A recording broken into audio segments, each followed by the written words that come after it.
Ukrainada yanğın söndürücüler Kiev'in odalan iň gadymy teatrynda yangynyň netijelerini araşdyrdylar. Bu teatr 1931-nji ýyldan bäri işleýärdi. Kinoteatrda geýleriň, lezbiýanlaryň, biseksuallaryň we transgenderleriň kinokartinalarynyň görkezilmeginiň dowamında atylan tüsseli otly serişdesi zerarly yangyň emele gelipdi. Şepdäniň başynda gürrüň edilen kinoteatrda homoseksuallary deýişli filmleriň görkezilýändigine protest bildirip, adamlaryň köpçüligi üýşmelen geçiripdi.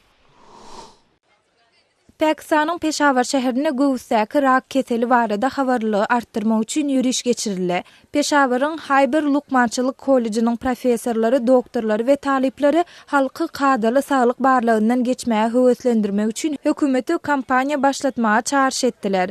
Doktorlaryň sözlerine görä göwüstäki rak keseli Pakistanda ragyň iň giňden aýran görnüşi bolup, bu keselden tutuş ýurdun çäýine her ýyl 40 000 olay denan helak bolýar.